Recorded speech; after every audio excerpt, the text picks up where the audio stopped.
Here we are in part 3 of the Zoe Blaise Mysteries Insights, where cosmetic science and crime fiction collide.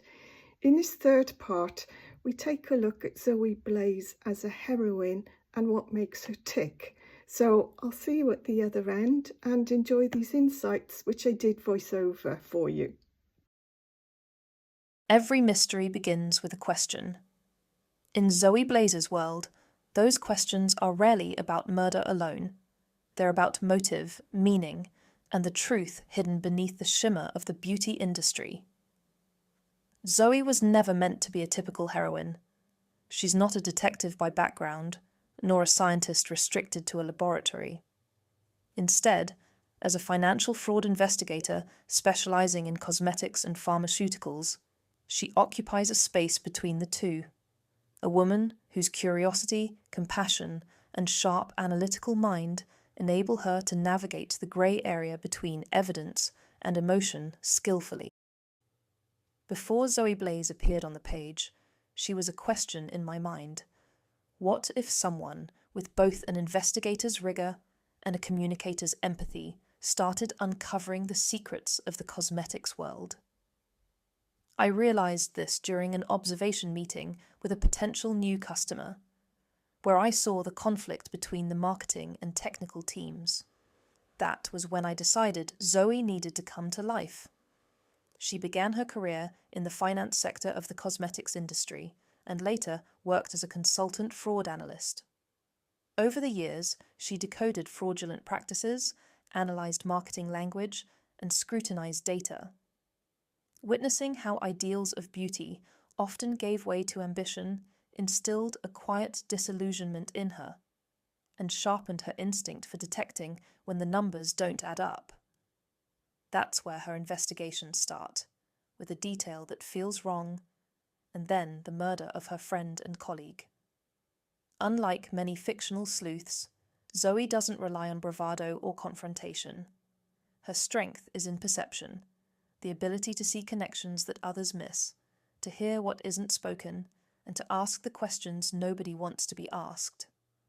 All set against the backdrop of a collapsed beauty industry and the horrors it unleashed. In writing her, I aimed to capture the intelligence of an analyst combined with the intuition of someone who has worked closely with people because, at its best, cosmetic science is deeply human. Zoe understands that science does not exist in a vacuum. The data may be precise, but the motivations behind it rarely are. Manipulation is everywhere.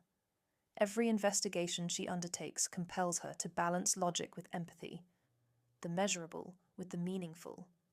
She doesn't always get it right, but she keeps asking difficult questions, even when the answers are uncomfortable. That, to me, is what makes her genuine. The world Zoe inhabits is one of appearances and stories, where branding can conceal exploitation and ideals of beauty can justify almost anything.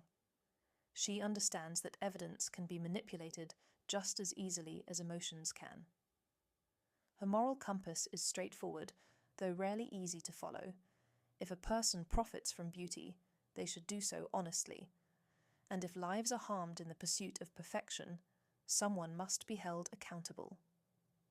This clarity of conscience often puts her at odds with the powers she investigates. Whether she's confronting a cartel's multinational brand's covert clinical data manipulation, cold indifference, or uncovering the origins of power behind lethal cosmetics, or Pink Bobbit, Zoe's integrity isolates her as much as it defines her, but it also draws others to her. Allies like Max D'Angelo and the enigmatic Count, whose loyalty balances her independence, and unlikely characters such as Pebble, who remind her, and us, that kindness is a form of courage. When I first developed Zoe's universe, I wanted to avoid common stereotypes of female detectives, such as the lone genius, disillusioned skeptic, or unlikely hero. Instead, I created a relatable character, a woman who listens, thinks critically, questions, and relentlessly seeks the truth. Her investigative method mirrors the scientific process. Observe, hypothesize, test, and refine. But unlike a scientist in a lab, Zoe works in a world of secrecy and persuasion, where evidence isn't always clear and motives often seem illogical. This conflict between logical investigation and emotional insight defines her character. She is analytical but also values intuition, which frequently guides her in crucial moments. Readers say they find Zoe relatable because she isn't perfect, she's human. She worries, questions, hesitates, and still acts. Her resilience stems from doubt and curiosity rather than certainty. She embodies a quiet determination I've observed in real scientists and investigators, those who seek clarity amid distraction. Zoe Blaise stands for integrity in a world of illusions created by anxiety. She's not just solving crimes, she's exploring the ethics and sometimes the coldness behind them. In doing so, she encourages us to question the promises and values shaping our daily choices. As readers, we all have our favourite fictional investigators, as I mentioned at the beginning of this short video, the ones that make us think differently and the ones who question what others just accept. So, who are yours? Which characters, scientific, intuitive, or just unconventional, have stayed with you long after the mystery has been solved? I'd love to hear your thoughts in the comments, so do please subscribe and join me on Zoe's journey, because every investigator, fictional or not, begins in the same way, by daring to ask the question why. So welcome to Zoe's World, and I'll see you on Friday, where you will have a reading of Pink Bobbit. See you then.